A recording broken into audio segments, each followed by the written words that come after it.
statistics. Step number 5 is stabilizing and clarifying. Siphon the wine from the carboy back to the primary fermenter. Stir thoroughly for 10 minutes in alternate directions. This will help to eliminate gases produced during fermentation. Repeat this step as many times as needed until the gas has been totally removed.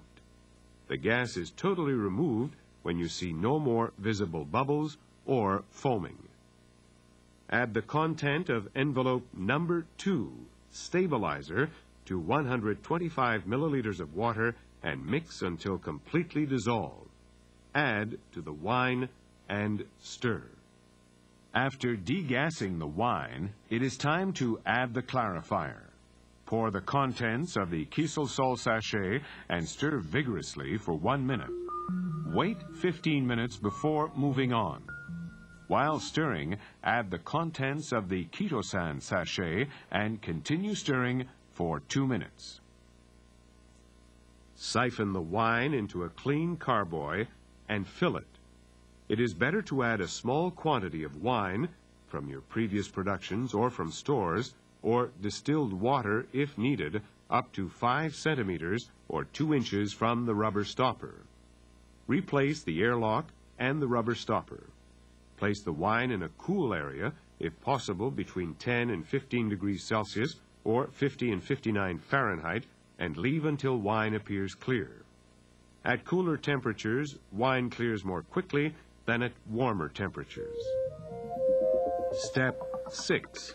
Filtration and bottling. Now, our wine should be clear and ready to bottle. You will notice all the remaining yeast has settled nicely to the bottom of your carboy. During the bottling process, we will take care to not disturb this sediment. We also recommend avoiding contact with air as much as possible in order to keep the wine aromas. Before starting to bottle the wine, we will make sure we have all the equipment required. 30 empty bottles, 30 corks, 30 shrink seals, 30 labels, a bottle brush, corker, sulfite solution, chlorinated solution. Make sure your bottles and hoses have been washed with a solution of pink chlorinated detergent and sterilized with sulfite solution. To make bottle cleaning easier, place 4 to 5 layers of paper towels at the bottom of your bottle cases to absorb water as the bottles drip dry after cleaning. Replace the towels each time you clean your bottles. Store your empty bottles inverted in the same cases. Pour some sulfite solution into a measuring cup for the final rinse of each bottle. Finally, rinse each bottle with a little bit of sulfite solution and place the bottle to drip dry. Pour the sulfite back into your cup. Clean 30 bottles in all. To make this task easier and quicker, there are several options for bottle washing and rinsing.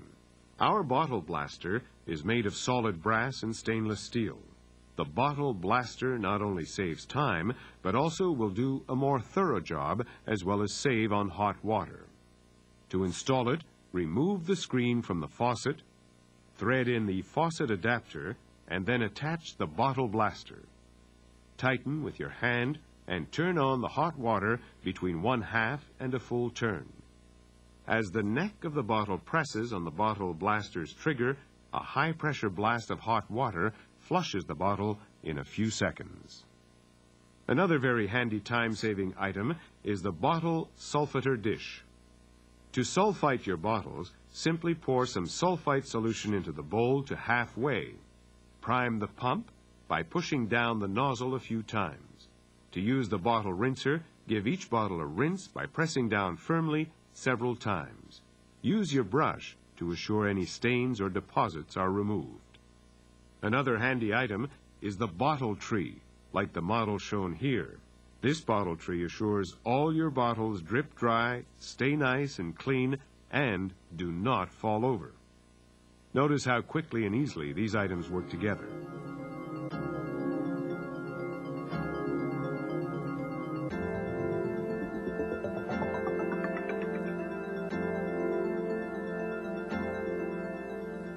The next part of this step is on filtration, an optional but recommended step in winemaking.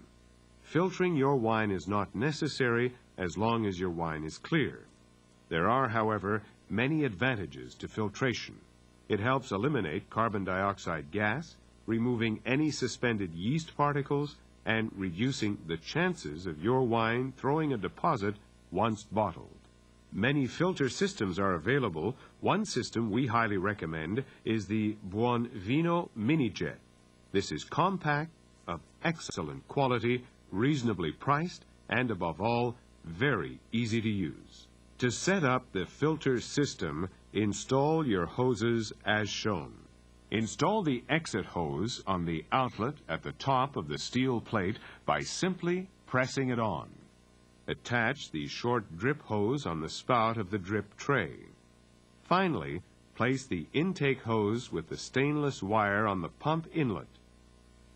Adequately pre-loosen the filter plates to facilitate inserting the pads. Now, carefully insert the pads, taking care not to damage them. Use fine-grade filters, number 2 or number 3, for white wines, and medium-grade filters, number 1 or number 2, for reds. The filter pads can only be inserted in the way shown. Before starting filtration, we need to rinse away loose paper fibers and taste. To do this, we recommend running a minimum of 10 liters or 3 U.S. gallons of lukewarm water through the filters. Then, discard this water.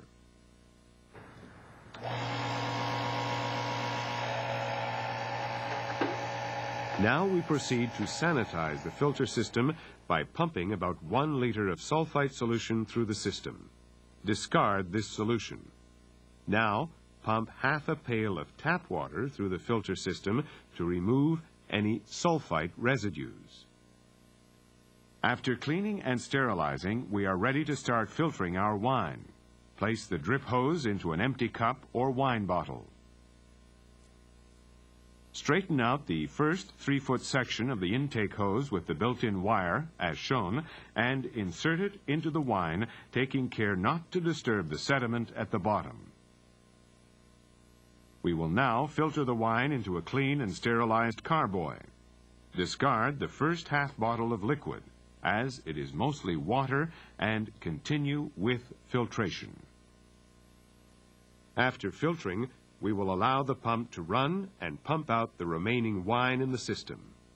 Now be certain to rinse the machine inside and out before storing by running clear water through the pump and hoses and over the plates. Taste your wine to judge if its dryness is to your taste. If you prefer a less dry or a sweeter wine, add wine conditioner sweetener, Vinarome, as per directions on the label. If you prefer a dry wine, go directly to the bottling step. Place the carboy on a counter as shown and your 30 bottles on the floor directly below the carboy. Prime your siphon hose as previously shown. Insert your racking tube into the wine. If you did not filter, take care not to disturb the sediment. To fill your bottles, simply set the end of the hose in a bottle and release the clamp. Hold the bottle tilted so the wine slides down the side of the bottle. This helps to avoid both foaming and oxidation. Once close to full, again close the clamp to stop the flow and move on to the next bottle. Use the cork as a guide to assist in gauging the correct fill level when filling. To save time, there is a very handy gadget called the bottle filler. This time-saving device is very easy to use and helps to avoid spills. Once your tube is primed, simply insert the bottle filler into the end of your hose. The one-way valve on the end will open the flow only when it touches the bottom of the bottle. Again, use a cork as a guide to assist in gauging the correct fill level when bottling with the bottle filler. To top off your bottles, simply touch the inside of the bottleneck as shown. Let's cork our bottles.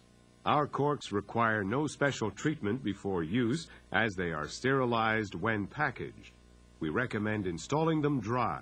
If you encounter difficulty when corking, moisten your corks with half a liter or 2 cups of sulfite solution and an equal portion of warm water. If you choose to pre-moisten your corks, moisten them lightly as shown, immediately before corking. Do not over-soak or use hot water. There are a number of different corkers available. We will demonstrate the various models. To use a wing-type corker, place the bottle on the floor between your feet and place a cork in the chamber. Set the corker on top of the bottle. Using your body weight, press down firmly to drive in the cork. The floor corker is perhaps the easiest to use. Assure the lever is fully upright. Place a cork into the chamber. Place a bottle on the pedestal and press down to move the bottleneck into position. With a firm, brisk stroke, insert the cork into the bottle. Allow corked bottles to stand 2 to 4 days to allow corks to expand and seal properly. An important aspect of winemaking is the art of presentation. Dress up your wine to show up its full potential and quality. This is especially important if you want to use your wine when entertaining. Your local supplier has an excellent selection of professional quality labels and shrink capsules to select from for all your needs. To apply labels, simply soak 15 to 20 seconds in lukewarm water to soften the glue.